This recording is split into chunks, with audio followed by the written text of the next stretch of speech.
महाविकास आघाडीचे आणि आपल्या मित्र पक्षाचे सगळ्यांचे लाडके उमेदवार रमेश कीर यांच्या पदवीधर मतदारसंघाच्या प्रचाराच्या निमित्तानं आज ठाण्यामध्ये उपस्थित झालेले राष्ट्रवादीचे नेते आणि आमचे विधिमंडळातले सहकारी सन्माननीय डॉक्टर जितेंद्र आव्हाड, त्याचप्रमाणे आमचे लोकसभेतले आणि विधिमंडळातले आम्ही दोन्ही सभागृहात होतो ते आमचे मित्र शिवसेनेचे नेते राजन विचारेजी आणि आमचे सगळ्यांना म्हणजे जितेंद्र आव्हाड असो की नाना पटोले असो त्यांच्यावर प्रेम करणारे पत्रकार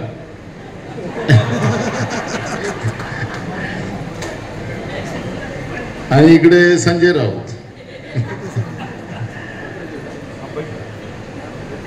खरं तर या निवडणुकीला आपल्या सगळ्यांना एकजुटीनं आणि झालेल्या लोकसभेच्या निवडणुकीचा बदला घेण्यासाठी त्या ताकदीने ही निवडणूक आपल्याला लढायची आहे। मी परवा पनवेलला होतो, त्या ठिकाणी आमचे जैन आमच्या शिवसेनेचे उमेदवार होते, आमचे तिथले तुमचे संपर्क प्रमुख बबन पाटील जे होते, आमचे तिकडे शिंदे पण होते आणि सांगितलं की जवळपास 75,000 मतं आम्ही केले। त्याचप्रमाणे शेकापाचे नेते जयंत पाटील होते, त्यांनी सांगितले की आमच्याजवळ 20,000 मतं आमची आहेत। काँग्रेस पक्षाने जवळपास 80,000 मतं केली।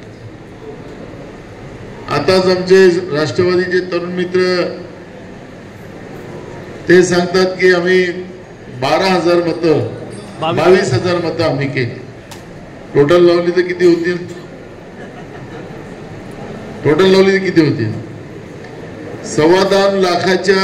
सव्वा दोन लाखाच्या जवळवर ही मतं आहेत आणि आपण केलेली मतं आणि ही निवडणूक कोकण विभागामध्ये आपण पाहिलं की आता जेव्हाच्या ह्या लोकसभेच्या निवडणुका झाल्या तेव्हापासून गिद्धे सरकारमध्ये, त्यांच्या सरकारमध्ये मग फडणवीस असेल, एकनाथ शिंदे असेल, त्यांची भाषणं अशी असते की उद्धव ठाकरेंचं आता कोकणामध्ये काहीच नाही। आपण एक जागा जिंकली ती भिवंडीची जिंकली, बाकी कोकणातल्या पालघर असेल, रायगड असेल, रत्नागिरी असेल, कल्याण असेल, ठाणे असेल, या कोकणातल्या आणि माण असेल, या सगळ्याच्या सगळ्या जागा आपल्या लॉक झाल्या। मला राजन आता सांगत होते की कसं षड्यंत्र या लोकांनी केलं, त्याचं योग्य वेळेस त्याचं उत्तर आपण देऊ। षड्यंत्राने ही निवडणूक जिंकली गेली, जनतेने घेतली नाही असं माझं आजही दावा आहे। पण त्या मशीन मध्ये त्यांनी ज्या पद्धतीचं, परवा राहुल गांधीजींनी पण तीच भूमिका मांडली। आजही आमचं म्हणणं आहे की बॅलेटनेच मतदान झालं पाहिजे, हे जनतेचं मत आहे।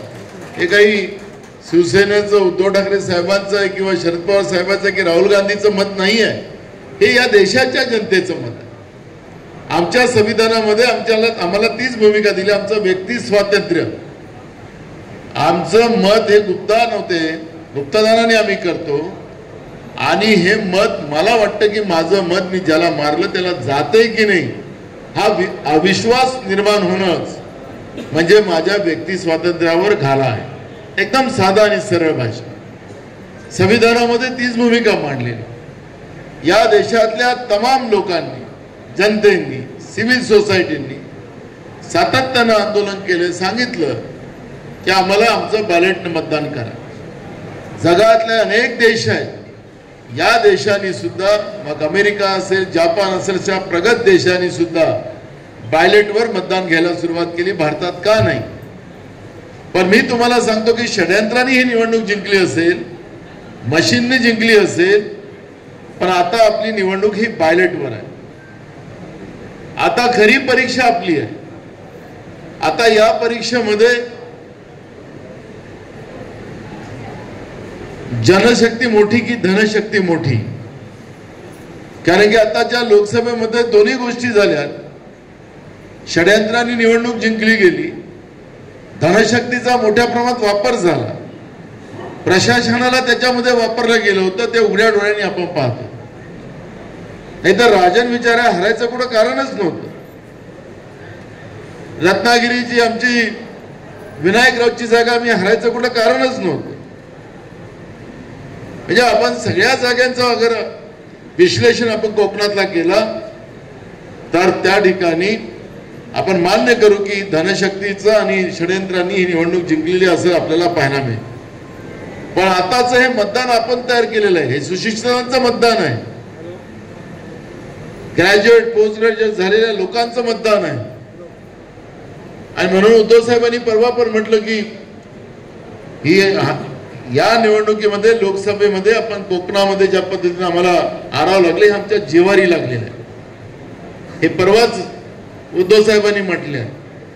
आणि म्हणून मला वाटतं की रमेश कीर हे जे उमेदवार आहेत हे उमेदवार महाविकास आघाडीचे आहेत, पण या ठिकाणच्या ग्रॅज्युएट आणि पोस्ट ग्रॅज्युएटचं नेतृत्व करणारं हे रमेश कीरचं आपली उमेदवारी आहे. आणि त्या ताकदीने यांना आपल्याला निवडून देण्यासाठी तो प्रयत्न करावा लागतो. आज ठाणे जिल्हा हा एवढा मोठा जिल्हा आहे की 18 आमदार या जिल्ह्यामध्ये, 18 म्हणजे ठाणे जिल्ह्यामध्ये 3 खासदार आणि 18 आमदार असा हा जिल्हा आहे. म्हणजे ठाणे जिल्ह्यामध्ये आपण कल्याणलाही जाऊ शकतो. आपल्याला उल्हासनगर असेल, या हा सगळा जो परिसर आहे आणि जवळपास 1 लाख मतं या संपूर्ण ठाणे जिल्ह्यामध्ये आहे. म्हणजे मीरा भाईंदर पासून तर कल्याण डोंबिवली पर्यंत, तर मग सगळं ठाण्याचं ग्रामीण असेल, सगळं असेल, उल्हासनगर असेल, हे सगळं पकडलं तर 1 लाख मतं या जिल्ह्यामध्ये आहे. निवडणूक जिंकायची असेल तर ते ठाणे जिल्ह्यातूनच जिंकावी लागणार. मी पालघरमध्ये गेलो, मी रायगडमध्ये पण गेलो, पण जे काही मी पाहतोय की सगळी ताकद जी आहे ती ठाणे जिल्ह्यात. आणि ठाणे जिल्ह्यामध्ये आमच्या जवळ सगळेच टायगर आहेत, हे तक्तीचे लोक आहेत, मजबूत आहेत. मुख्यमंत्री असेल तरी आम्ही पाहतोय सभागृहामध्ये, मग जितेंद्र आव्हाड असेल आमच्या ठाण्याकडली आमची जीबी. आता तर मला राजन विचारे तर एकदम काय असेल तुझं तू तुझं बघतो, पण माझ्या इथं आणि माझ्या पक्षाला काही म्हटलं तर मी तुला तुझं पाहून घेईल असं म्हणणारा एक वाघ आपण राजन विचाराच्या रूपाने पाहिलेला. दबावाचं राजकारण इथं केलं जात, तरी इथं घाबरणारी व्यवस्था नाही. पण आज आपल्याला या निवडणुकीच्या माध्यमातून आपल्या हातामध्ये एक संधी आलेली आहे. आपण आताच आमचे चव्हाणांनी म्हणाले की आम्ही महानगरपालिका ठाण्यामध्ये आम्ही पुढे आहोत. पण तुम्हाला चव्हाण एक गोष्ट सांगतो आणि तुम्हाला सगळ्यांना पण, या निवडणुकीमध्ये आपण एकजुटीने ही निवडणूक जिंकली, कारण मतं आपण तयार केलेली आहे, आपल्या संपर्कातली लोक आहेत. हे निवडणूक जिंकल्यानंतर तुम्हाला सांगतो की यांची लोकसभेत जिंकलेली जी हवा आहे ना, ती नाही फुग्यासारखी फुटली तर बघा तुम्ही. आणि तिथून खऱ्या अर्थानं तुम्हाला सांगतो की हे लोक ढिले पडतील. यांना समजेल की सुशिक्षित लोक यांनी या निवडणुकीमध्ये हा जो महायुतीचा फुगा आहे हा सुशिक्षित लोकांनी फोडला.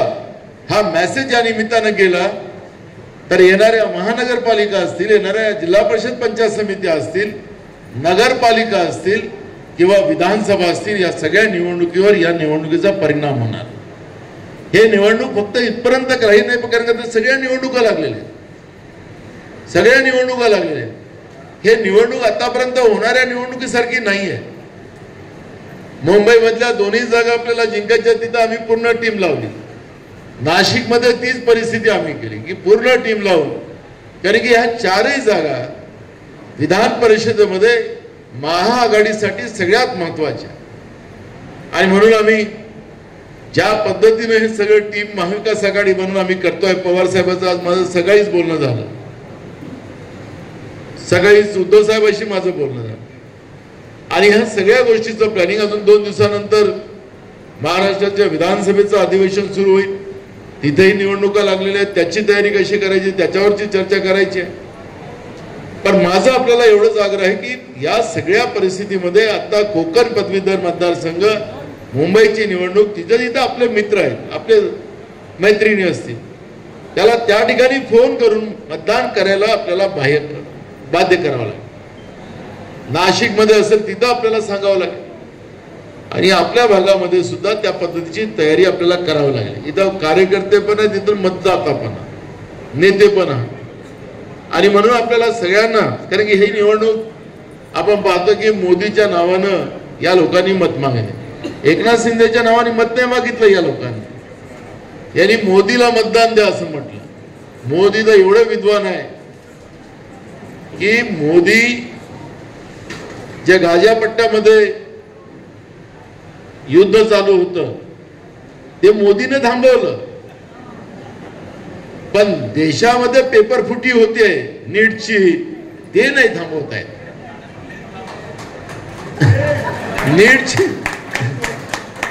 नीटची पेपर फुटले ते नाही थांबवत आहेत, पण गाझिया पट्ट्यातली युद्ध मोदी थांबवू शकतात. मणिपूरमध्ये आमच्या महिलांना नग्न करून इज्जत लुटून त्यांना जाळलं जाते, ते थांबवू शकत नाही, ते तिथे थांबवू शकत नाही. पण गाझिया पट्ट्याची युद्ध आमच्या देशाचा प्रधानमंत्री थांबवतोय, किती मोठं आहे. आणि त्यांच्या नावानं मतदान, या महायुतीचे मग कोण म्हणत होते हे लोक, आम्हाला नको मतदान, काय ते असंच म्हणत होते ना हे लोक, मोदीला मतदान द्या. एवढं मोठं काम आहे हे. यांना तर मला असं वाटतं की विदेश गाझिया पट्ट्यातच पाठवलं पाहिजे, कशाला युद्ध पाहिजे. ही जी परत आहे, कारण की नीट मध्ये किती लोकांचं नुकसान झालं, आता जितेंद्र बोलले, राजन बोलले, सगळे बोलले, किती नुकसान झालं. सगळ्या मुलांचं भविष्य आणि त्या कुटुंबाचं भविष्य. माझा मुलगा डॉक्टर व्हावा, माझी मुलगी डॉक्टर व्हावा, आई वडील आपल्या पोटाला लावून आपल्या मुलांना ट्युशन देऊन नीट मध्ये पास झाले पाहिजे याच्यासाठी प्रयत्न करा. नीटची गरज नाही. मी तुम्हाला सांगतो, महाविकास आघाडीचं सरकार आलं महाराष्ट्रामध्ये आणि मोदीचं चुकून सरकार राहिलं तर तो 15% तुम्ही भरा, तुमचे 85% आम्ही महाराष्ट्रामध्ये नीटच्या बिना परीक्षेने भरू, 12वीच्या वर्षावर भरू, काही संबंध नाही. 15% तुमच्या तुम्ही भरत बसा, नीट न भरा. काय गरज आहे. 12वी पास झालेले डॉक्टर नाही आहेत का आमच्या ठाण्यामध्ये, का माणसं मारतात ते, का ते कोरोनाचं इंजेक्शन देतात. आमचा सचिन शिंदे मरण पावला, त्याला श्रद्धांजली आम्ही दिली. तुम्हाला सांगतो मी, मला आरोप नाही आहे, त्या इंजेक्शनमुळे हार्ट फेल होत आहे, ब्रेन फेल होत आहे, माणसं मरतात आहेत तरुण तरुण. आपण सांगतो बीपी वाढला, त्याचा अटॅक आला. हे डॉक्टरांनी आणि सायंटिस्टनी आता सिद्ध केलं. लंडन मध्ये यांनी जाऊन हे जे आपले लस देणारे लोक आहे ना, यांना माफी मागितली तिथं की आम्ही चुकीचं इंजेक्शन केलं. आणि कोणा लावलं, कोणाचा फोटो आहे त्याचा, फोटो यांचा, आणि हे म्हणतंय की आमचं घेणं देणं नाही. तरुण तरुण माणसं मरतात आहेत, तरुण तरुण महिला मरतात आहेत, लहान लहान पोरं बिचारे, कोणी आईबाप नाही, काही नाही, दोघंही मरतात. हे पाप या लोकांनी करून. आणि म्हणून मी तुम्हाला सांगतो की हे युद्ध आहे, हे लोकशाही वाचवण्याचं युद्ध आहे. हे मस्तावलेले लोक जे आहेत, भ्रष्टाचारानं इतका पैसा यांच्याजवळ झाला, आज महाराष्ट्रावर 2.5 लाख कोटीच्या वर कर्ज करून ठेवलं आणि रोज कर्ज करण्याची मर्यादा चालूच. आणि हे सांगतात की आमची मर्यादा अजून आहे. सगळ्या लोकांना कर्जामध्ये डुबवून ठेवून, आत्ताच मी आणि जितेंद्र बोलत होतो, ते आमचं समृद्धी मार्ग आहे, त्या समृद्धी मार्गावर ऍक्सिडेंट जे स्पॉट आहेत तिथं काही उपाययोजना सरकार करते. अधिकाऱ्यांनी 200 कोटीचं एक एस्टिमेट दिलं की हे असं करायचं आहे साहेब. याच्यामध्ये जवळपास 50-60 कोटी 100 कोटी तुम्हाला वाचेल, बाकीचं काम करू. मला काय फुटाळी चालतंय का? 1000 कोटीचं करा. कसं साहेब तिथं नाही आहेत ऍक्सिडेंटचे, तेवढे आहेत तेवढं करू. ते म्हणतात की नाही पूर्ण ऍक्सिडेंटचे स्पॉट टाकून थर्ड काम करा, 1000 कोटी का. आणि पैसे कुठले? पैसे बँकेतून लोन घ्यायचे आणि ते पैसे लावायचे आणि मग कर्ज चुकवायसाठी महागाई वाढवायची. आज देशामध्ये सगळ्यात जास्त महागाई असेल तर ती महाराष्ट्रात आहे. कोणाला भोगावं लागतं? मी आता येता येता राज्याच्या उपमुख्यमंत्र्याला फोन केला, मुख्य सचिवाला फोन केला. मुख्यमंत्र्याला लावलं तर मुख्यमंत्री फोनच उचलत नाही, फक्त ते बिल्डर आणि कोणाचे फोन उचलते.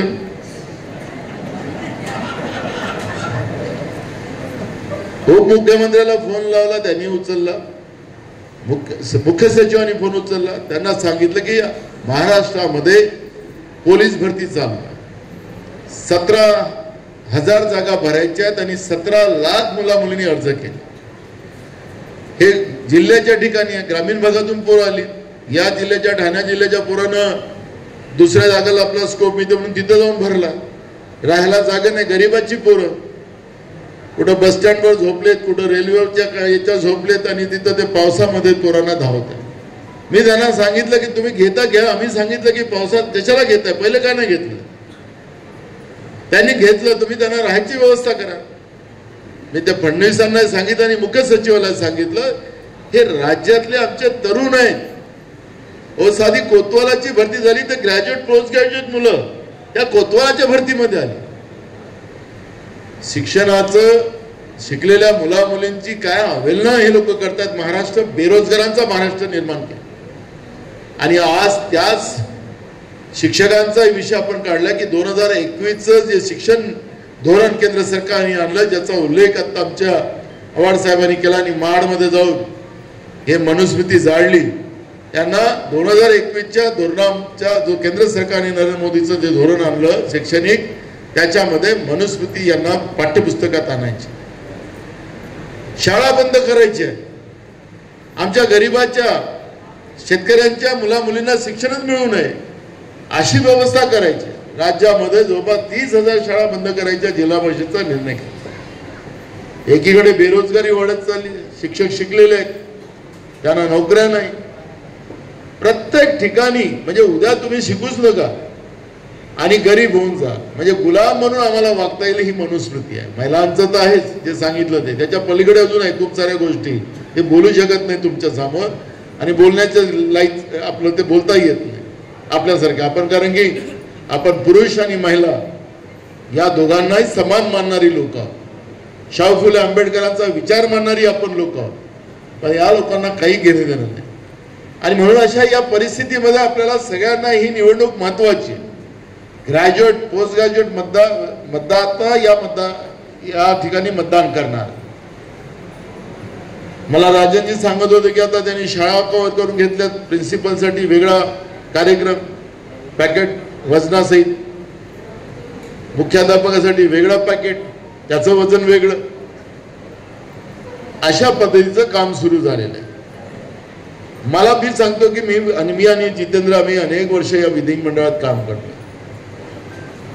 आम्ही कधीच या पदवीधर मतदारसंघातला जो कॅन्डिडेट आहे, जो आमदार आहे आता सध्या, किती तारखेपर्यंत राहील, 31ला निकाल आहे ना, 31ला निकाल आहे ना, 26ला 1 जुलैला निकाल आहे. 1 जुलैपर्यंतचा आमदार आहे तो, आताचा आमदार 1 जुलैपर्यंत. तुम्ही या कोकणातल्या कुठल्या तरी विषयावर त्यांनी प्रश्न मांडला का? इथल्या ग्रॅज्युएट लोकांसाठी, इथले जे कारखाने आहेत आता आपल्या ठाणे जिल्ह्यामध्ये सगळीकडे त्यांच्या सोयी. महाविकास आघाडीचं जेव्हा सरकार होतं, स्वतः जितेंद्र त्याला मंत्री होते, उद्धव साहेब राज्याचे मुख्यमंत्री होते, हे जेवढे जुने झालेले कारखाने त्याचा ऑडिट झाला आणि जे कारखाने धोकादायक आहेत त्या कारखान्यांना नोटीस देऊन त्यांना सगळं कारखाना अपडेट करायला सूचना दिल्या. जसं खोक्याचं सरकार या राज्यात आलं, त्यांनी या सगळ्या कारखान्याला चालवायची परवानगी दिली. आज त्या ठिकाणी निरपराध लोक मरतात. येत्या 2 दिवसात एका 15 कुठं स्फोट होतो, लोक मरतात. कोण मरतात? जनता, आपली लोक मरून राहिली ना ती.